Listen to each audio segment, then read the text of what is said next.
Reikia balsuoti, kad išrinkt prezidentą.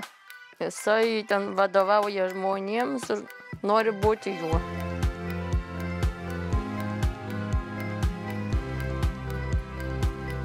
Po 2 savaičių, po 2 penktadienio. Taip, Eisime rinkti prezidentą. taip.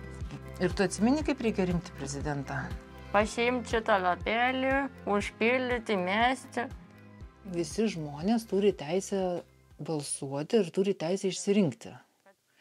Tik tais kai kuriems žmonėms yra sunkiau patiems nuspręsti arba patiems pasigilinti. Pavyzdžiui, Audrė, jinai nemoka skaityti. Ir jai reikia tai perskaityti. Vadinasi, reikia jai skirti papildomą to laiko, kad jinai suprastų, kad jinai suvoktų. Šiais metais kandidatuoju į Lietuvos prezidentus, nes manau, kad Lietuva turi turėti gerai savo darbą išmanantį vadovą. Jinai pasirinkimą padaro ir tai nebūtinai turi sutapti su mano pasirinkimu. Tai tas pasirinkimas, žinokit, visiškai nesutampa su mano pasirinkimu, už ką aš balsuosiu. Bet aš gerbiu jos tą būtent pasirinkimą ir aš tiesiog padedu jai.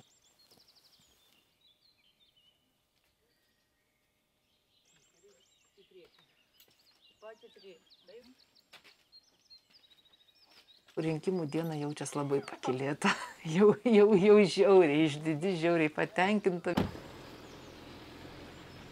Kai draugai burnoja prieš valdžią ar kažką, tai aš klausiu, tu balsavai, tu dalyvavai rinkimuose? Jeigu pasako, nesakau, tu neturi teisės burnuoti, nes tu nerinkai.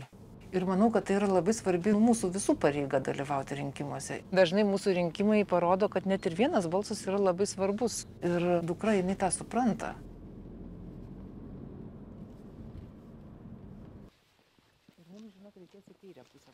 Labai dažnai mes žmonės su negale nugaliname, ypač žmonės su intelekto negale. Mes manome, kad jie negali patys apsispręsti ir nuspręsti. Audrė balsavo taip, kaip jinai norėjo, kaip jinai suprato. Mes prieš rinkimus skaitėme informaciją apie kandidatus lengvai suprantama kalba. Va, žiūrėk, Audrė, šičia tavo parašas turi būti.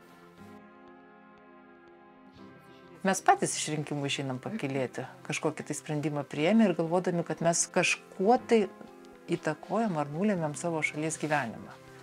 Lygiai taip pat ir jinai supranta tą ir lygiai taip pat jaučiasi pakylėta, kad jinai atliko savo pareigą ir pasinaudoja savo teisę.